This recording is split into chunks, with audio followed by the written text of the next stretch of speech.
আর আমাদের অর্থনীতির একটা এতদিন ছিল যে অলিগার্ক দূষণ, বড় বড় কোম্পানিগুলো সব ব্যাংক লোন পেত, আবার ঋণ খেলাপি হয়েছে। এখন আমাদের অর্থনীতি কর্মসংস্থান সৃষ্টি, অর্থনীতির আকারটা বড় করতে ক্ষুদ্র মাঝারি উদ্যোক্তা খুব জরুরি।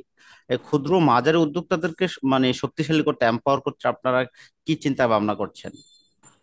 প্রথমত যেটা ছোট মাঝারি শিল্পগুলোর জন্য আমরা বলছি, সেদিন ব্যাংকারের চেয়ারম্যানরা আসছিল, 30-এর অধিক ব্যাংক চেয়ারম্যানরা আসছিল, তাদেরকে আমি বলেছি আপনারা যাদের মনে করেন যে ভালো ঋণ গ্রহীতা ডিউ ডিলিজেন্স করে দেবেন, কিন্তু প্রথমত ঋণ সাবধানে দেবেন, আগের মতো ঋণ রিপিট করবেন। অতএব অনেক ঋণ ডিফল্ট হয়ে যায়। অতএব অর্থ এবং ক্রেডিট যেটা ঋণের সাশ্রয় করতে হবে। দ্বিতীয়ত আমি বলেছি যে ইনক্লুসিভ আমরা বলছি বারে বারে, অন্তর্ভুক্তিমূলক, কিন্তু ফাইন্যান্স না পেলে তো ছোট মাঝারি সংস্থা করতে পারে না। বৃহৎ কর্মসংস্থানের ব্যাপার, অর্থাৎ তাদেরকে বলি তাদের একটু মনোভাব চেঞ্জ করার জন্য। কারণ ডিফল্ট কিন্তু ওইসব সেক্টরের ডিফল্ট কিন্তু অনেক কম, বড়দের ডিফল্ট হয়। আর বড়রা একটা বড় ডিফল্ট করলে বিরাট একটা ক্ষতি হয় ব্যাংক। ছোট ছোট দুই একজন ডিফল্ট করলো সেটা ব্যাংকের উপর ইম্প্যাক্ট পড়ে না। সেটা আমরা বলি যে অপরদিকে বাংলাদেশ ব্যাংকেও বলা হয়েছে তারা এসএমই লোন প্রয়োজনে রিফাইন্যান্সে পুনরুদ্ধার করার জন্য। এবং রিসেন্টলি আমি অবশ্য এসএমই ফাউন্ডেশনটাকে আরেকটু কর্মক্ষম কর্মদক্ষতা বাড়াতে, এসএমই ফাউন্ডেশন আছে, তথ্য আছে, কিন্তু তাদেরকে কিন্তু শুধু এসএমই ফাউন্ডেশন দিয়ে কিন্তু পরে এসএমই ডেভেলপ করা যাবে না। ওদের অন্যদের সাথে ইসে করতে হবে, ইন্টারঅ্যাক্ট করতে হবে। এনজিও গুলো আছে, মাইক্রো ফাইন্যান্স ইনস্টিটিউশন আছে, ব্যাংক গুলো আছে। শুধু এসএমই ফাউন্ডেশনে বসে বসে নিজেরা ঋণ দেবে সেটা সম্ভব হবে না। অর্থাৎ তাদেরকে বলেছি আরেকটু লিডিং রোল প্লে করতে, যাতে করে আমরা এই ছোট মাঝারি যেটা আমরা সিএসএমই বলে সেটাকে ঋণ করি। এখানে বাংলাদেশ ব্যাংকের রোল আছে। আগে কথাবার্তা বলা হতো, এখন প্রয়োজন হলে আমরা বলবো যে তোমার টার্গেট ঠিক করে দাও ব্যাংকগুলোকে, ব্যাংকগুলি সে টার্গেট ফুলফিল না করে, আগে কিছুই বলা হতো না, এখন আমরা বলছি যে প্রয়োজন হলে তাদের ব্যাপারে আমরা আহ, আমাদের অ্যাকশন নিতে হবে যে তারা টার্গেটটা ফুলফিল না করে। স্যার, আমাদের তরুণ জনগোষ্ঠীর মধ্যে তীব্র বেকারত্ব, অনেকটা কর্মের সমসুযোগের জন্যই আন্দোলনের সূত্রপাত।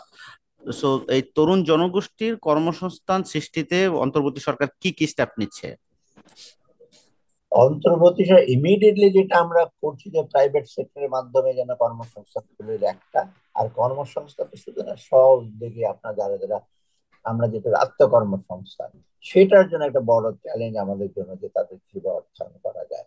এই যেটা আমি আগে বললাম সিএসএমই আছে, ভেঞ্চার ক্যাপিটালের ব্যাপার আছে, এইগুলোকে নিয়ে আমরা আরেকটু সেগুলো ইকুইটি পার্টিসিপেশনের ব্যাপার আছে, সেইগুলোকে আমরা একটু দ্রুত আমরা নজর দেবো, যাতে সহ উদ্যোগে যারা একটু, যারা এন্টারপ্রেনিউর, যারা উদ্যোগী এবং যারা সৃজনশীল, তাদেরকে যেন সে করে। আর যারা অলরেডি করছে তাদের কোনো ক্রমে যেন তাদের অর্থের সংস্থান যেন অভাব না হয়, বা অন্যান্য, শুধু অর্থের সংস্থান না, এখানে কিন্তু অন্যান্য প্রশাসনিক অন্যান্য সেটা করবে।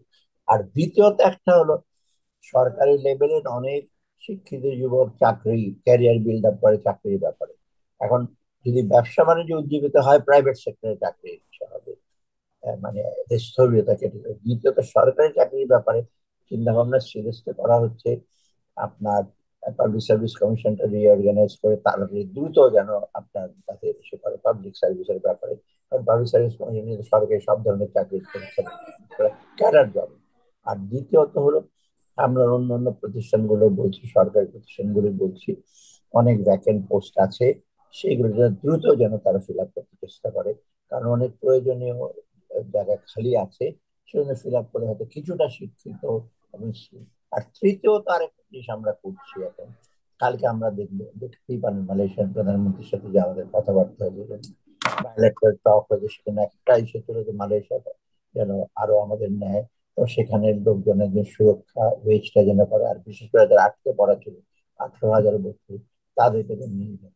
তো মালয়েশিয়ায় কিন্তু অনুরোধ করা হয়েছে যে আপনারা আরো ইনক্রিজিং অ্যামাউন্ট হিসেবে নেন, সেটা মালয়েশিয়ার মাননীয় প্রধানমন্ত্রী আশ্বাস দিয়েছেন ইমিডিয়েটলি দিবেন আমাদেরকে।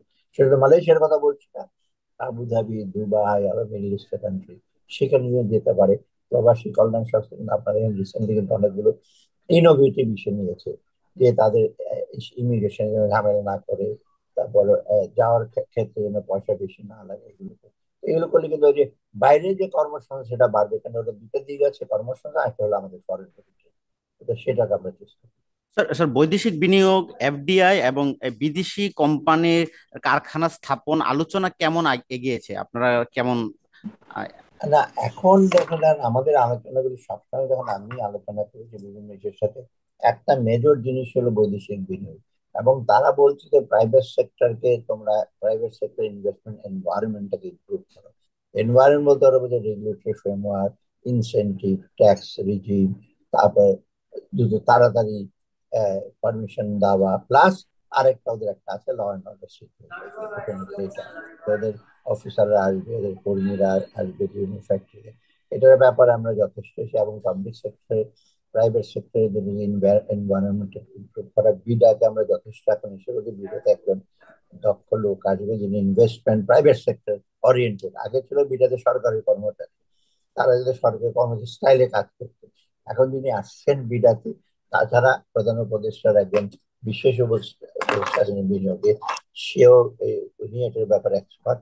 তার কথা বলতে সব জায়গায় কিন্তু আমরা এফডিআই এর ব্যাপারে বৈদেশিক বিনিয়োগের ব্যাপারে চেষ্টা করছি। আরেকটা অবশ্য আমরা চেষ্টা করছি এফপিআর, স্টক মার্কেটের কিন্তু বাংলাদেশে যতই যায় বা অন্য বছর কিছু ডেভেলপ করা হয় না। ইদানিং আমরা চেষ্টা করছি, কিন্তু ইদানিং দেখা গেছে যেসব ইনোভেটিভ কাজ করা হচ্ছে সেটা নিয়ে অনেক হইচই হচ্ছে। লোকজন, এটা কিছু মোটিভেটেড লোক আছে, যেমন আপনার ফাইন করা হচ্ছে, এগুলো কিন্তু অনেক আগে ডিউ ছিল। এটা করাতে সেই সমস্ত লোকই বোধ করি বলছে যে চেয়ারম্যানকে সরাও, এই করা, উনি কিছুই জানেন না শেয়ার মার্কেটে। আরে শেয়ার মার্কেটে কিছু কাজ করতে হলে একটু শেয়ার মার্কেট সম্বন্ধে জানতে হবে। এর আগে যে চেয়ারম্যান ছিলেন উনি কি এক্সপার্ট ছিলেন? উনি এর আগে আরেকজন প্রফেসর ছিলেন, ওই দুই প্রফেসর মিলে তো 15 বছর নষ্ট করে দিয়ে গেছে সবকিছু। যিনি আসছেন উনি অত্যন্ত দক্ষ ব্যাংকার, সৎ ব্যাংকার, ট্র্যাক রেকর্ড ভালো, এবং উনি জানেন। আর একটা জিনিস কি, উনি কিন্তু শুধু নিজে করছেন না, এক্সপার্ট কমিটি করেছেন যাদেরকে তারা ইন্ডিপেন্ডেন্টলি কিন্তু সাজেশন দিচ্ছে, সেই ভিত্তিতে দিয়েছে। এখানে কিছু মোটিভেটেড লোক আছে আমরা জানি, তারা পছন্দ করছেন না। আপনি কিছুদিন আগে দেখেন বেক্সিমকোকে 400 কোটি টাকার বেশি ফাইন করা হচ্ছে। এটা তো চুপচাপ বসেছিল ওরা 2020-21 থেকে, কিছুই তো করা হয় না। তো অতএব এটা তো অ্যাকচুয়ালি কারণ যতই বলুক যারা এখন তথাকথিত এক্সপার্ট আছে, এই করিতে হইবে ওই করিতে হবে, তারা গত 15 বছর কি করেছিল আমার প্রশ্ন এখানে। এবং তারা যে একেবারে খুব একেবারে ক্ষতিগ্রস্ত, তা না। ক্ষতিগ্রস্ত হচ্ছে ছোট বিনিয়োগকারীরা, ইনোসেন্ট, মানে যারা এই ব্যাপারটা, তাদের ডেফিনেটলি তাদের থেকে আমরা চেষ্টা করবো তাদের স্বার্থটা দেখতে। ওভারঅল পুঁজিবাজারটা ঠিক হলে কিন্তু আমাদের স্টক মার্কেটটা বাইরে থেকে এফপিআই, ইন্ডিয়াতে আপনি দেখেন এফপিআই একটা বৃহৎ অংশ এফপিআই, কিন্তু সব দেশে। অর্থাৎ এটাকে আমরা শুধু এফডিআই না, এফপিআই আসে, ব্যবসা বাণিজ্যতে পার্টিসিপেট করলে সেটার একটা সুবিধা। আপনার আপনার জন্য শেষ প্রশ্ন। ইন্টারিম গভর্নমেন্টের কাছে একটা বড় প্রত্যাশা হচ্ছে অনেকগুলো সংস্কার। আপনি অর্থ বাণিজ্য মন্ত্রণালয়ে কি কি দীর্ঘমেয়াদী সংস্কার চিন্তা করছেন, যে কি সংস্কার দেখতে চান? না, অর্থের সমস্যা তো অলরেডি বলেছি। আর্থিক খাতে, ব্যাংকিং খাত, পুঁজিবাজারে এনবিআর এর রাজস্ব আদায়, এবং রাজস্ব আদায়ের জন্য আপনার আরো ডিজিটাইজ করা। এখন পর্যন্ত কিন্তু এই যে কালেকশনটা কিন্তু আগে পুরোপুরি ইসে হয় না, এবার আমরা অনলাইন করেছি। তাতে কালেকশনের খরচটা কমানো, লিকেজ হয়, এইগুলো যেন কমে। আর হলো আরেকটা জিনিস হলো কাস্টমস ট্যারিফের কিছু আমরা যুক্তিকরণ করতে চাচ্ছি। কিছু কিছু জায়গায় ইনসেন্টিভ আছে, কিছু কিছু একেবারে নাই, সেগুলো অনেক জায়গায় ট্যাক্সটা তো অত্যধিক আছে, ব্যয়টা তো বেশি আছে, সেগুলো এটা রেভিনিউ খাতে। আর বাণিজ্য খাতে আমরা যেটা করছি, বাণিজ্য খাতে যতটুকু সম্ভব সিম্পলিফাই করেছি। কয়েকদিন আগে গত ইস্যুতে বাণিজ্য নীতিটা অনুমোদন করা হয়েছে ক্যাবিনেটে। সেখানে যত দ্রুত সম্ভব বাণিজ্য সিম্পলিফায়ন করা, সিম্পলিফিকেশন। বাণিজ্যতে এইবারই প্রথমবার আমরা অ্যাড করি সেবা খাতটা, আগে কিন্তু সেবা খাতটা ছিল না। আমরা তো সেবা খাতে এই সহায়তা দিতে পারে, কারণ শুধু পণ্য উপরে সেবা হতো কিন্তু আমাদের রপ্তানি একটা বড়। অর্থাৎ সবকিছু মিলে আমরা এই সেক্টর গুলো সেগুলো করছি। আর ওদিকে জ্বালানির ক্ষেত্রে কিভাবে জ্বালানিটা আরো আপনার ভর্তুকিটা কমাবার আমাদের একটা ইচ্ছা আছে, কিন্তু ভর্তুকি চট করে কমানো যাবে না। কিভাবে সেটা এক্সপ্লোরেশনটা লোকাল, প্লাস অন্যটা সাশ্রয়ী জ্বালানি, আর একটা রিনিউয়েবল এনার্জিটা কিভাবে আরো বেশি করা যায়। কারণ আমরা সবসময় পেট্রোল এবং ডিজেলের উপর ডিপেন্ড করলে তো চলবে না, লিমিটেড, আর গ্যাসের উপর। আর আমাদের যেগুলো রিনিউয়েবল এনার্জি দিকে নজর দিতে হবে এইগুলো। আর আপনার অন্য অন্য ক্ষেত্রে বেশি সমস্যাগুলো হচ্ছে, সেটা পলিটিক্যাল, সেটা আপনারা জানেন না। তবে আমরা এখানে আর্থিক খাত, বাণিজ্য খাত এবং সেক্টরাল মৎস্য পশুপালন এবং এই খাতগুলোতে আমরা যথেষ্ট দিই, যে সেগুলো হলো মানুষের অর্থনৈতিক। আর ওইদিকে আপনার ইনস্টিটিউশনাল প্রাতিষ্ঠানিক রিফর্ম, নির্বাচন কমিশন এইগুলি কিন্তু আরো লং টার্মের জন্য চলবে। হয়তো সব আমরা হয়তো শুরু করব স্বল্প মেয়াদী মধ্যব্যয় নিয়ে, কিন্তু এগুলো কিন্তু আলটিমেটলি এগিয়ে নিয়ে যেতে হবে পরবর্তী রাজনৈতিক সরকার। সেই দিকে আমরা চেষ্টা করছি বিভিন্ন ইমিডিয়েট মেজার, তাৎক্ষণিক, তাৎক্ষণিক বলে এক দুই দুই দিন না, কিছু কয়েক মাস। দ্বিতীয়ত মধ্যমেয়াদী, তৃতীয়ত হলো আপনার দীর্ঘমেয়াদী। এবং এই কনটেক্সটে আমরা প্রজেক্ট গুলো আবার দেখছি কোন কোন প্রকল্প না হয়েছে, রিভিউ করবো, অনেক অপ্রয়োজনীয় প্রজেক্ট না